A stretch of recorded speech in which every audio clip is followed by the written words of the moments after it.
This is Harley Benton Fusion-III. I played this guitar for 1 year, and here are 10 things, based on my personal experience, that you might love or hate about this instrument.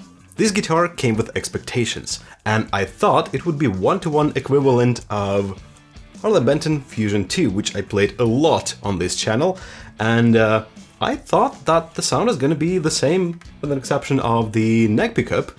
Oh, I was wrong.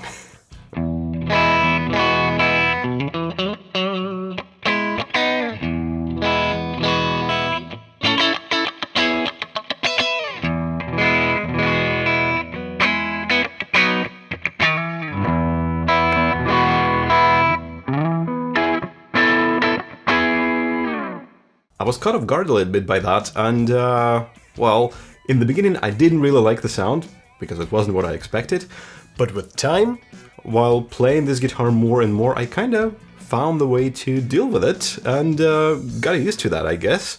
And now I kinda think it's controllable, predictable, and I know what pickup combination will fit to what context exactly. So right now, I do like the sound of this guitar. Okay, and here's the one I hate. The first time I've taken this guitar out of the box, the tremolo wasn't freely moving, it was stuck. And the funny thing is that the only other time that happened to me was with my Fusion-II. Any other Benton, any other Fusion I've played at Tomon or at different events didn't have this problem. Am I that lucky? I don't know. So it seems like a random problem that happens to some of the Fusions, not all of them. Good thing is, it's easy to fix. Here's the back side of the guitar, springs, the sustain block, and it was not freely moving because there wasn't enough space between the tremolo arm, sleeve right there, and the body. Yeah, right there, right in between. So what I've done, I removed the tremolo, removed the strings first, removed the tremolo, took a file, and took some of that wood off. It's not visible from the front, so it's not a big deal. And now that there is like 0.5 millimeter there, or a little more, it can freely move back and forth without any problem.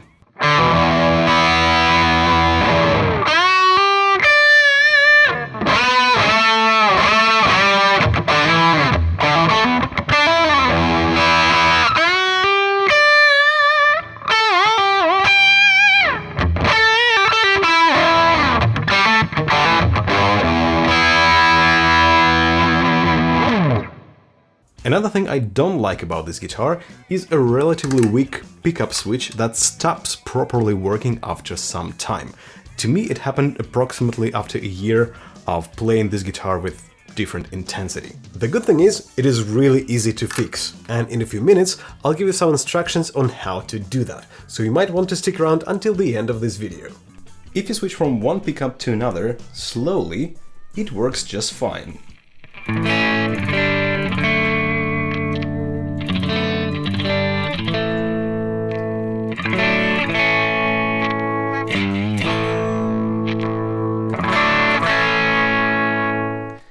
But if you want to go faster, and this is how you would usually do it in a live performance situation, sometimes the sound disappears.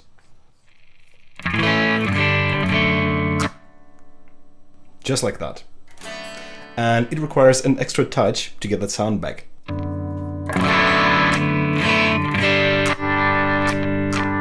Yeah, sometimes it works, sometimes it doesn't.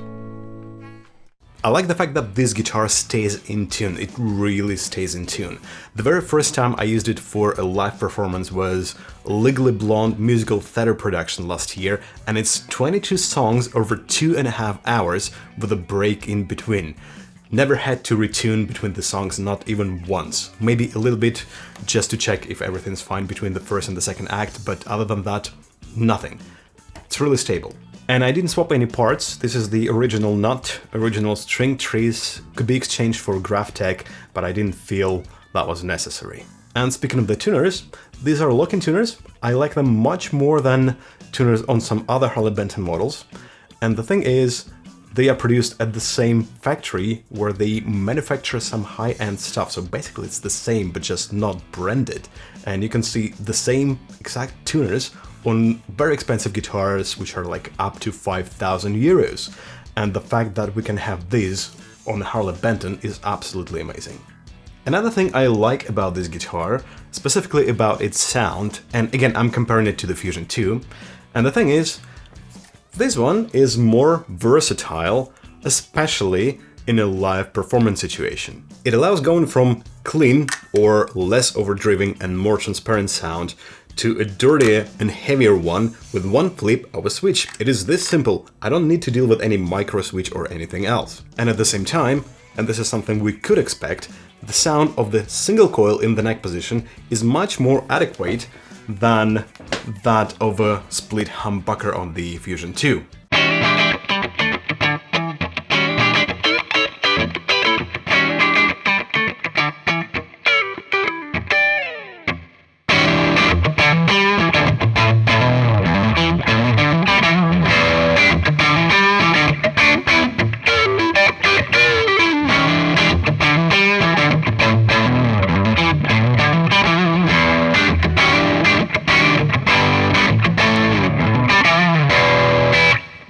I like this guitar's roasted maple neck, and I actually like what it has become after a year of playing this guitar.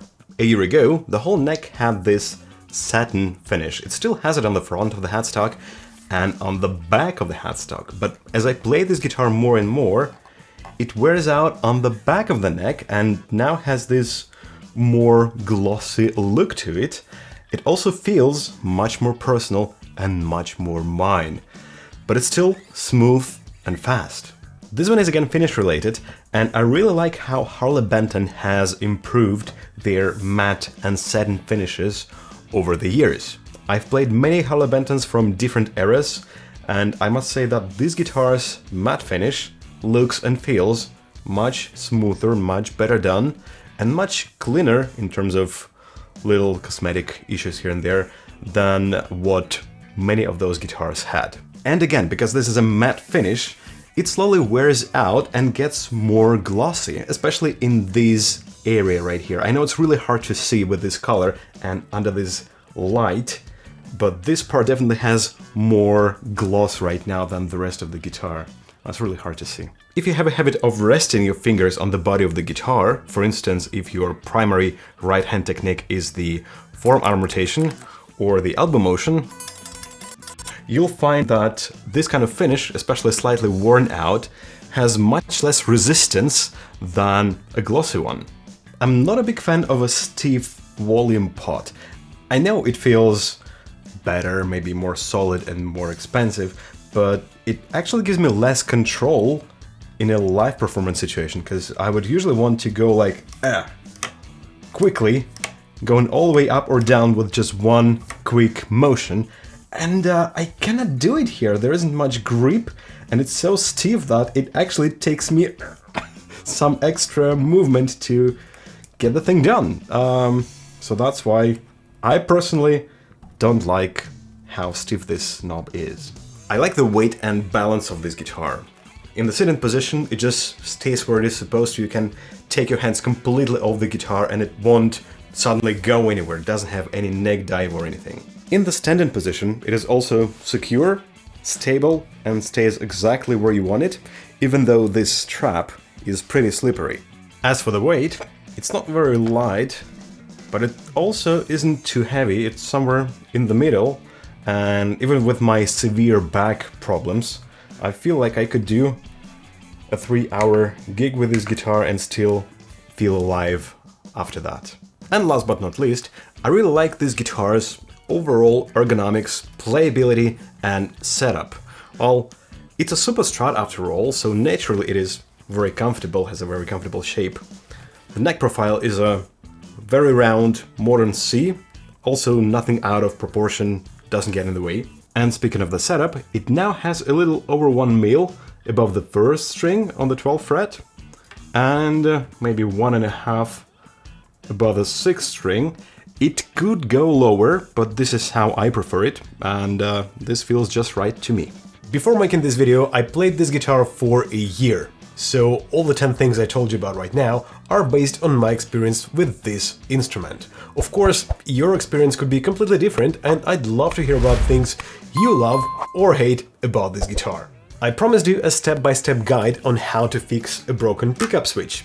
You'll find it in that video. And if you want to know more about this guitar, which is essentially almost the same as the Harley Benton Fusion-II with a couple of minor differences, you might want to watch my detailed review on it right there.